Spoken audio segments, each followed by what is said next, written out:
At 16, my father threw me outside into the backyard during a December blizzard with just a sleeping bag after. At just 16 years old, I never imagined my own dad would do this to me. Snowflake, one argument turned into a nightmare when I was forced outside into a freezing December blizzard with nothing but a sleeping bag, and no idea if I'd make it through the night. This story dives into betrayal by a parent, survival against the odds, and the moment that changed my life forever. What happened afterward shocked everyone involved, and exposed the truth my family tried to hide. Watch until the end, because the aftermath is something no child should ever have to face.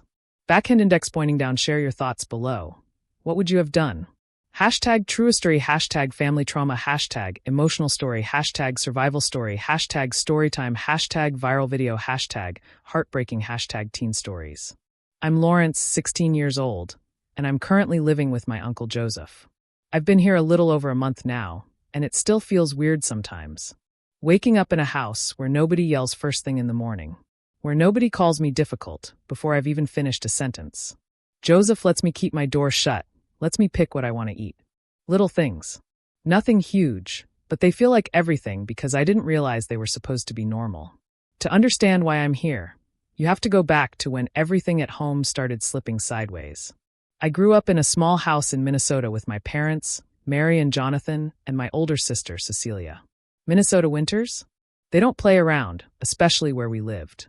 People talk about the beauty of the snow, the fresh air, but when it's already below zero before January even shows up, it's just cold. And annoying. Our house wasn't big. My room was the only one besides my parents' that actually felt like a real bedroom.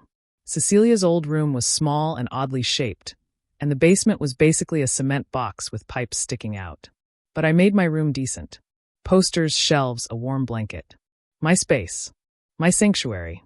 Things changed fast when Cecilia came home out of nowhere. This was around the time the weather started getting really bad.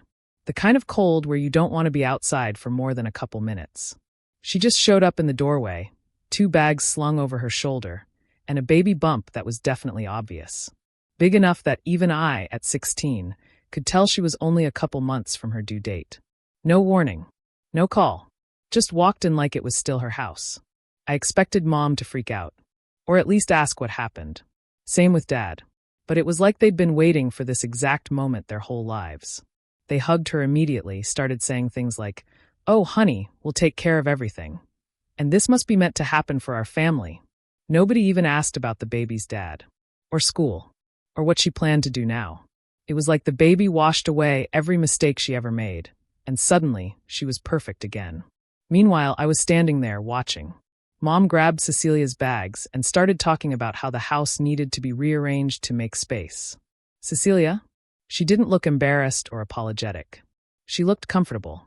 She walked down the hallway like she never left, pushed open my bedroom door without knocking, and just looked around.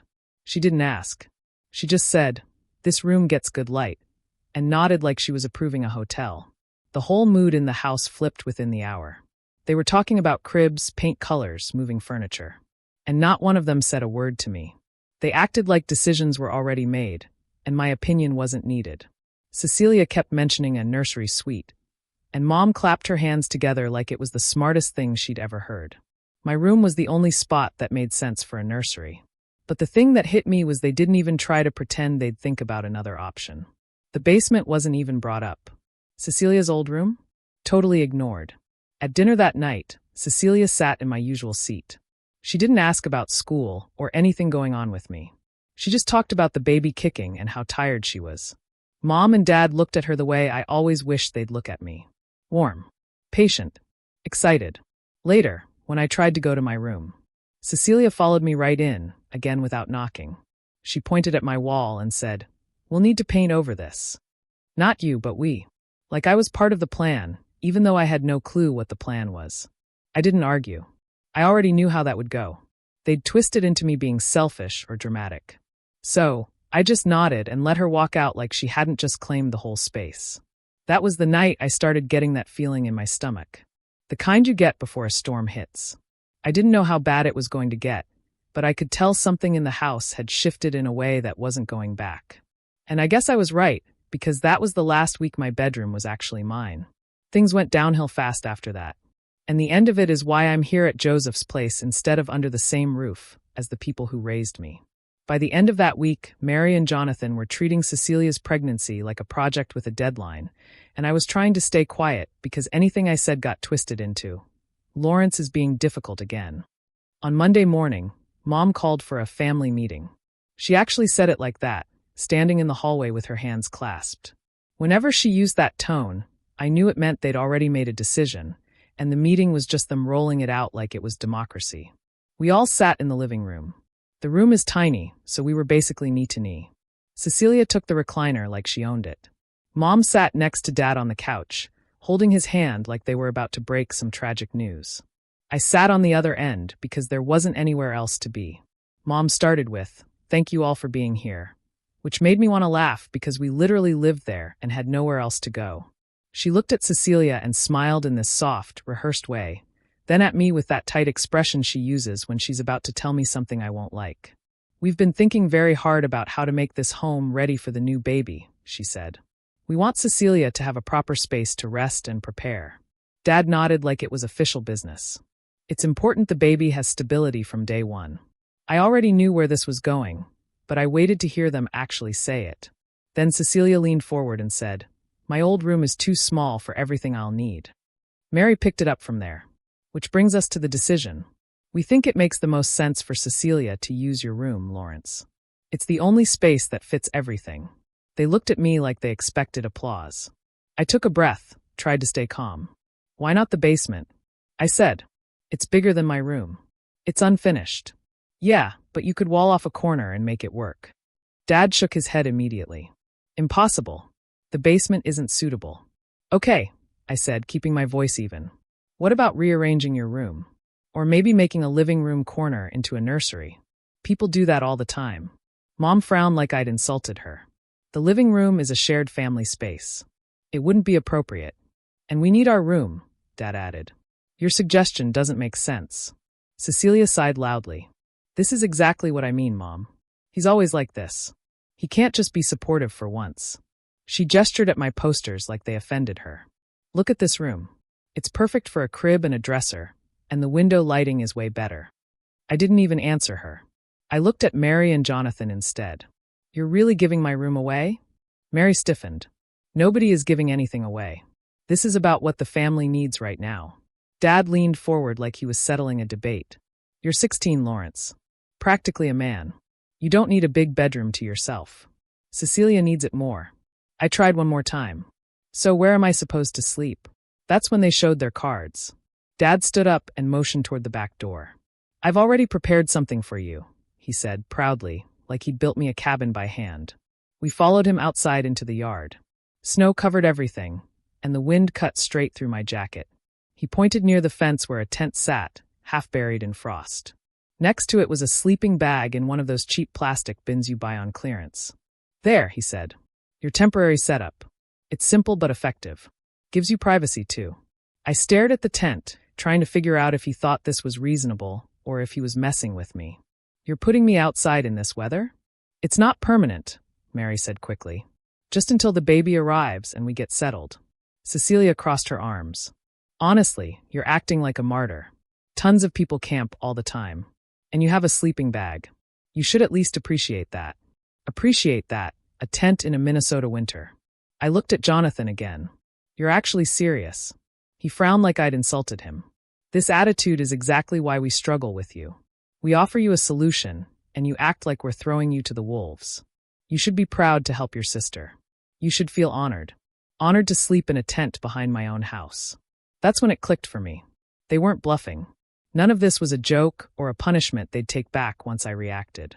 They had already rehearsed their lines. They had already picked the nursery paint colors. They had already decided I was the one who needed to adjust. Cecilia turned away first, already talking about cribs again. Mom followed her. Dad clapped his hand on my shoulder like he'd just given me a gift and walked inside. I stood there, staring at the tent, the wind pushing at the sides like it wanted to flatten it. They didn't just want my room. They wanted me gone. The first night outside hit harder than I expected.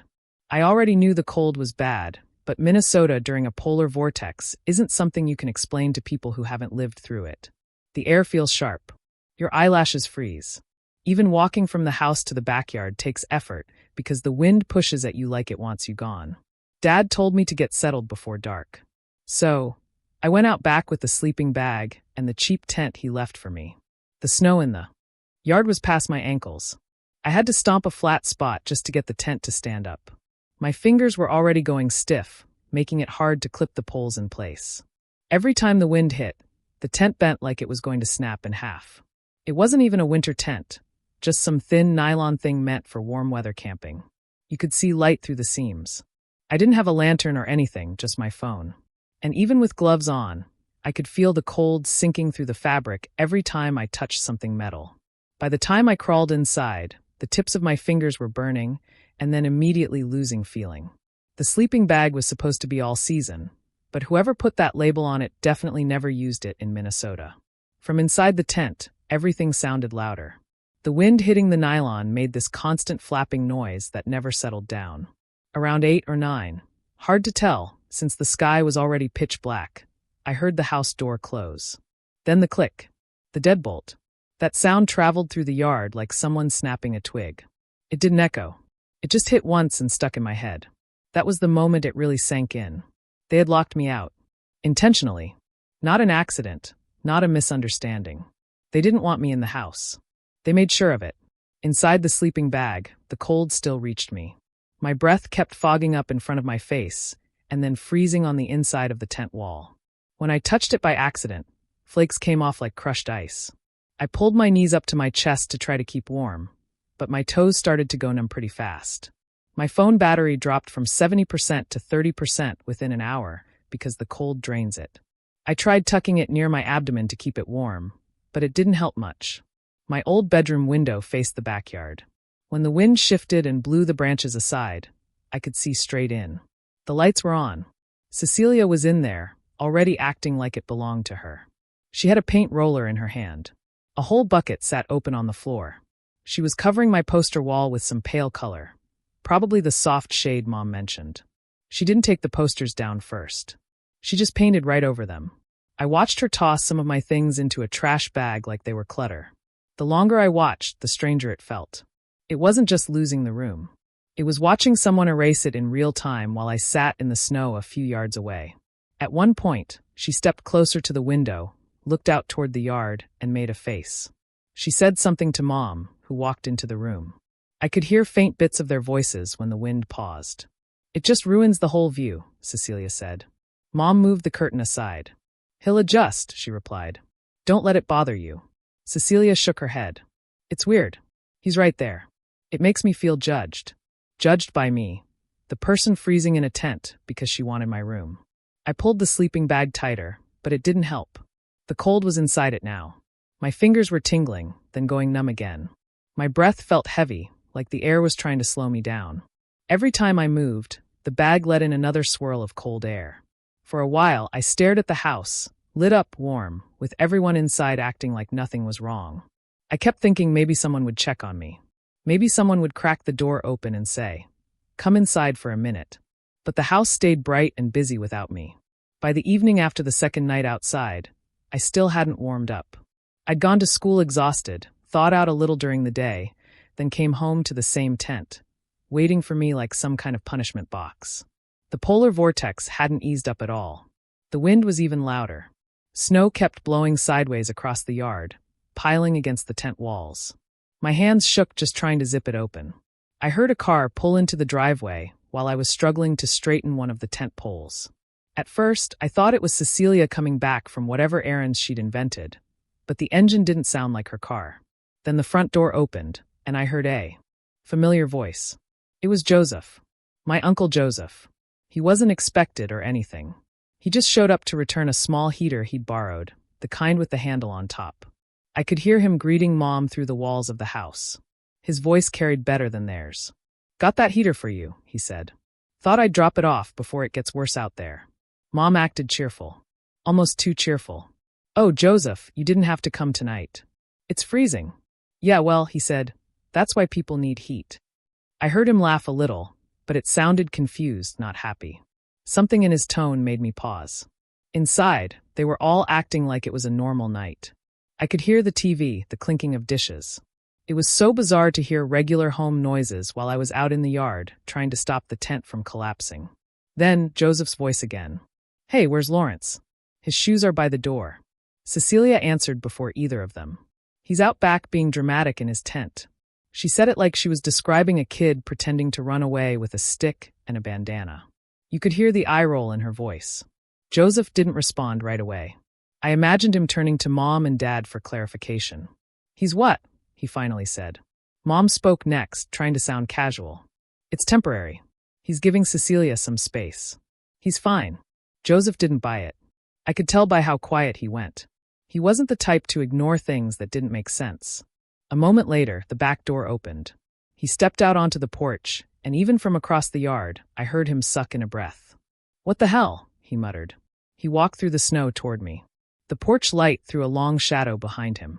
When he reached the tent, he brushed off a chunk of snow from the top and crouched down. "Lawrence," he said.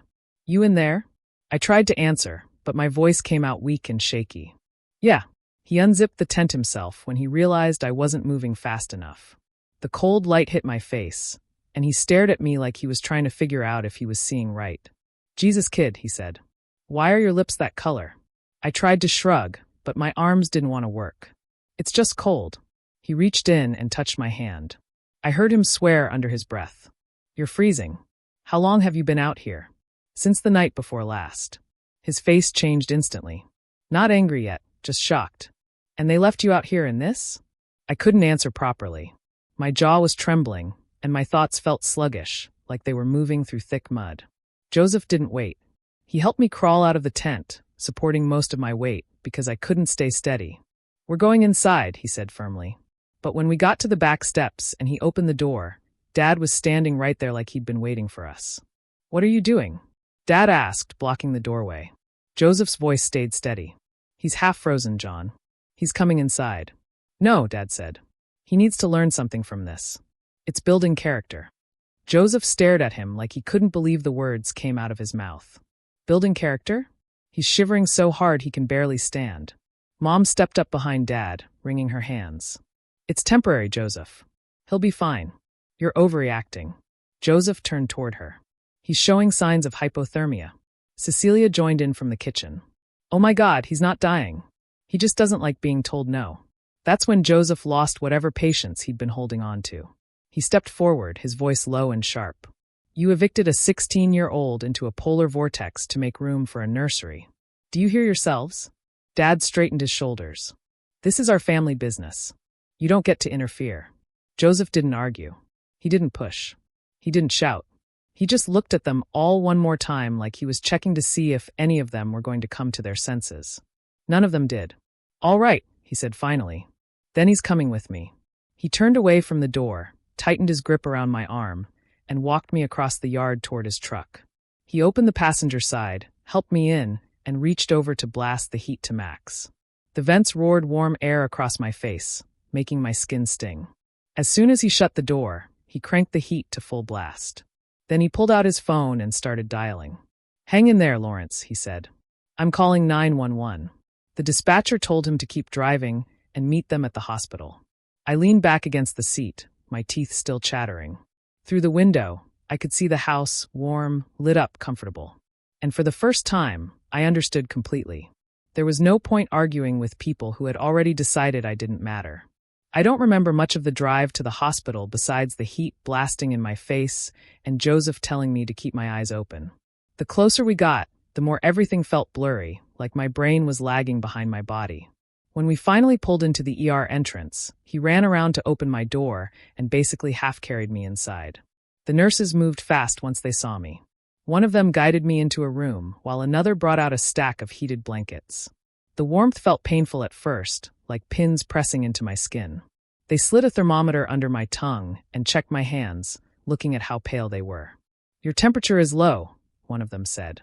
"Let's get you warmed up." Someone wrapped thick blankets around my shoulders and legs while another nurse asked simple questions. My name, age, what happened. My voice sounded uneven. I told them I'd been outside for 2 nights, and they exchanged glances but didn't say anything. A doctor came in next. He checked my fingers, pressed lightly on my toes, listened to my breathing, and made notes on a chart.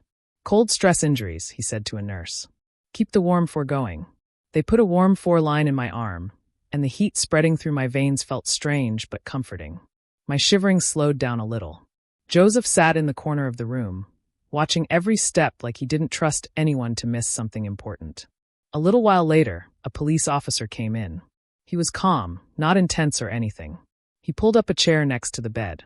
I'm Officer Larson, he said. I just need to get an understanding of what happened, okay? I nodded. Did you choose to sleep outside? He asked. No, I said. My dad told me to. He said my sister needed my room for the nursery. He wrote that down. Were you able to come inside at any point? They locked the door, I said. I heard the deadbolt. I tried it later. It was locked. Did you have access to warm clothing, proper equipment? I shook my head. Only what he gave me. A tent and a sleeping bag. I hesitated. It wasn't a winter one. Joseph leaned forward a little. He was out there 2 nights, he told the officer. I found him barely coherent. The officer nodded, still writing. We'll need to take a look at the location and document it. He asked a few more questions. How long I'd been outside, whether I'd eaten, whether anyone checked on me. When I said no to that, he stopped writing for a second and just looked at me. All right, he said quietly. Thank you. After he left, the doctor came back to check my temperature again. It's improving, he said. You're going to be okay, but another night in that, and it could have gone much worse. I didn't need him to explain what much worse meant. While they let me rest, Joseph stepped into the hallway to make calls. I could hear pieces of his voice through the door. Words like report, minor, not optional, and CPS. When he came back in, he sat down and rubbed his hands over his face. Don't worry, he said. I'm staying right here. Whatever they need, I'll handle it. A couple hours passed before Officer Larson returned. He told us he'd gone to the house. We found the tent, he said. Snow had collapsed part of it. The sleeping bag wasn't rated for these temperatures. He flipped a page in his notebook. We also found some of your school items out there. My stomach tightened. Which ones? Your backpack. Some books. They were wet from snow melt. I pictured my math book warped and frozen. My notes smudged. I hadn't grabbed them when I moved to the tent. I'd figured I could get them in the morning. Then I realized how stupid that assumption was. Nobody would have let me inside to get them. The officer continued. We took photos. It'll all be part of the report. He paused. Because you're 16, there's an automatic referral to Child Protective Services. A social worker will be involved from here. I nodded, even though the words felt heavy in my chest. It was strange hearing all of this out loud, like someone finally saying the thing I'd been trying not to admit. What happened wasn't normal. After he left, the doctor returned one more time to check my hands and feet again. You'll regain full feeling, he said. Just give it a little time. Keep them warm and don't rush anything. He looked over at Joseph. I'm not letting anyone put him in that situation again. He's with me until this is sorted. I believed him. Maybe because he was the first adult in days who'd actually looked at me and seen a person instead of a problem. I was still in the hospital the next morning when Officer Larson came back. Joseph stood up right away like he was expecting bad news, but the officer told us they were just updating us on what happened at the house. We spoke with your father, he said to me. He insisted he provided you with what he called adequate shelter. I already knew what he meant. The tent and the sleeping bag. The officer sighed a little. We explained that under these temperatures, that's nowhere near adequate. The conditions in the yard were dangerous, especially overnight. He didn't say the word deadly, but it hung there anyway. Your father continued to argue, he added. He said this was discipline and that you needed to toughen up. He said he was teaching you responsibility. Joseph muttered, he's out of his mind. Larson continued. We attempted to explain the statute. Under Minnesota law, providing a minor with clearly insufficient protection in extreme weather qualifies as child endangerment. Given your medical condition, it escalates to a felony. He didn't build up to it. He didn't soften it. Your father was arrested. I didn't know how to feel. Hearing it said so plainly made everything feel heavier, not lighter. Joseph sat back down slowly like he was absorbing the words one at a time. Your mother and sister were present, the officer said. They weren't arrested, but they were questioned. They didn't help themselves. Joseph raised an eyebrow. How so? They repeated the same explanation, Larson said. They said they needed your bedroom for the baby. They said you're old enough to adapt and that the tent was temporary. They said the family had to prioritize the new life. Their words, not mine. I felt the heat climb up my neck, even though the room was cold. I couldn't tell if it was embarrassment or anger. The house was warm, Larson added. Fully heated. Meanwhile, your tent was half buried in snow. The contrast didn't sit well with the officers on scene. He paused for a second before continuing. Your sister's pregnancy complicates things. CPS flagged it immediately. They'll be looking at anticipatory neglect in her case. Joseph blinked. They're reviewing her ability to parent? Larson nodded. If someone is participating in the neglect of a minor in the household, or knowingly allowing it, it raises questions about the safety of her unborn child. She'll be assessed separately. It got quiet after that. Then Larson said, CPS is opening a CHIPS case. That stands for Child in Need of Protection or Services. Emergency custody placement is already in motion. Joseph sat up straighter. He's not going back there. And he won't, Larson said. CPS determined that returning you home is unsafe. They have approved temporary emergency custody with your uncle starting today. That hit me harder than the arrest part. Not in a bad way, just in a final way. Like someone had taken a marker and drawn a line between before and after. Later that afternoon, a CPS social worker came to the hospital to go over everything. She spoke with Joseph first, then with me. She wasn't unkind, but she didn't sugarcoat anything. This is a serious case, she said. The weather conditions alone make this an emergency situation. Combined with the locked door and the lack of supervision, it meets criteria for removal. She explained what would happen next. Temporary custody with Joseph. Court hearings scheduled in 48 hours. Home evaluations. Paperwork. A lot of paperwork. I know it's a lot at once, she said. But you're safe now. That's what matters. 2 days later, we were in court for the emergency protective hearing. It wasn't a dramatic scene or anything. Small room. Everyone wearing winter coats because the building's heat wasn't great. The judge looked tired. The kind of tired that comes from seeing too many cases like this. They showed the photos the officers took.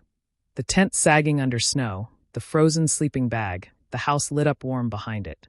They held up my hospital record next, pointing out my temperature when I arrived. Officer Larson testified about the conditions. Everything was straightforward. When Mary and Cecilia spoke, it only made things worse. Mary said, "We didn't think it was dangerous. We needed the nursery ready." The judge squinted at her like he couldn't believe the sentence came out of her mouth. Cecilia added, "He could have come inside if he really needed to," which wasn't true and also didn't make sense. The judge asked, "Were the doors locked?" And she hesitated before saying, "Yes, but that was enough." The judge took off his glasses and said, "This is not a misunderstanding. This is a matter of willful negligence." He signed the order for emergency custody with Joseph on the spot. When court ended, Mary didn't look at me. Cecilia kept her hands on her stomach like she was the one who needed protection. And Jonathan wasn't there at all. He was still in custody, waiting on a bail hearing. Joseph put a hand on my shoulder as we walked out of the courthouse. "You're with me now," he said. "We'll get things sorted one step at a time." For the first time in days, maybe weeks, the air outside didn't feel as cold. Moving into Joseph's house didn't feel dramatic. It felt like stepping into a different planet. One where heat actually reached the corners. Where doors weren't locked to keep me out, and nobody was waiting for me to slip up. The guest room became mine on day one. Clean sheets, a real bed, a dresser that didn't wobble. It wasn't a huge room, but it didn't need to be. It was warm. That alone made it feel unreal. The no-contact order came through a few days later. The social worker said it plainly. "Your father is prohibited from contacting you in any form." Then she looked at Joseph and added, "And until the next hearing, all contact with either parent has to go through CPS. No drop-ins. No surprise visits." She handed Joseph the paperwork, and he signed it with no hesitation. Jonathan being legally blocked from reaching me didn't feel like victory. It felt like a line being drawn, a really sharp one. Then came the next hearing. The judge didn't waste time. She reviewed the photos, the hospital records, and the police reports. Then said the relationship between me and my parents was severely compromised and not appropriate for reunification efforts. She ordered Jonathan to pay child support to Joseph. Jonathan didn't yell. He didn't even look angry. He just sat there like someone unplugged him. Mary stood behind him, clutching her purse with shaking hands. Cecilia wasn't there. CPS was already looking into her separately because of the anticipatory neglect concerns. When it ended, the bailiff escorted Jonathan one way, and we went the other. That should have been the end of the chaos, but it wasn't. 2 evenings later, just after Joseph got home from work, someone knocked on the front door. A sharp, desperate kind of knock. Joseph opened it, and there was Mary. Hair messy, coat half-zipped, eyes puffy. "Please," she said before Joseph even spoke. "I need to talk to my son." Joseph didn't move from the doorway. "You can say whatever you need from right there." "I never meant for things to go this far," she said, voice cracking. "Lawrence, honey, I'm sorry. I didn't realize how bad it was. I never wanted you hurt. We were overwhelmed, and—" Joseph cut her off. "Stop. Don't put this on being overwhelmed. You locked a 16-year-old outside in a polar vortex." She flinched at the word locked. "Jonathan told me it was fine," she said quickly. "He said the sleeping bag was warm enough. I believed him." "You didn't check," Joseph snapped. "That's the problem." She looked past him, trying to make eye contact with me. I stayed behind Joseph because my whole body went tense the second I heard her voice. She noticed and took a small step forward. "Lawrence, please. I just want to talk." Joseph raised his hand slightly. Not threatening, just firm. "No, he doesn't owe you a conversation. He doesn't even owe you a glance." She looked like she might cry, but Joseph didn't soften. "You need to leave," he said. "There's a no-contact order for Jonathan." And CPS was clear. "You don't show up here and try to talk to him directly. If you want contact, you go through the social worker. That's how this works now."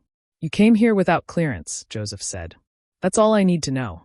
Mary stood there a moment, breathing hard, eyes moving between us like she didn't know which direction to beg. Finally, her voice cracked again. "I miss him," she whispered. Joseph didn't budge. "You should have missed him when he was freezing 10 feet from your back door." She covered her mouth with her hand, turned away, and walked back to her car. She didn't slam the door or peel out. She just left like someone moving through fog, headlights sweeping across the snow before she disappeared down the street. Joseph shut the door gently, then locked it. Not out of fear, but out of finality. "You don't have to worry about her showing up again," he said. "If she does, the social worker will handle it."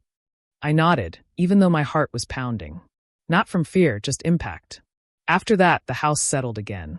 Quiet, steady, predictable. A week later, the first snowfall I watched from inside came. Big flakes falling slow, piling on the fence and the trees. I stood at the window with a mug of hot chocolate Joseph handed me without comment. Outside, everything was white and cold and distant. Inside, the heater hummed. The windows didn't rattle. The air didn't sting my skin. And for the first time, watching snow didn't make my stomach clench. I wasn't on the wrong side of the glass anymore. I was home. What would you have done in my place? Have you ever had to choose between what's expected and what's right for you? Tell me your thoughts in the comments below. I really want to know.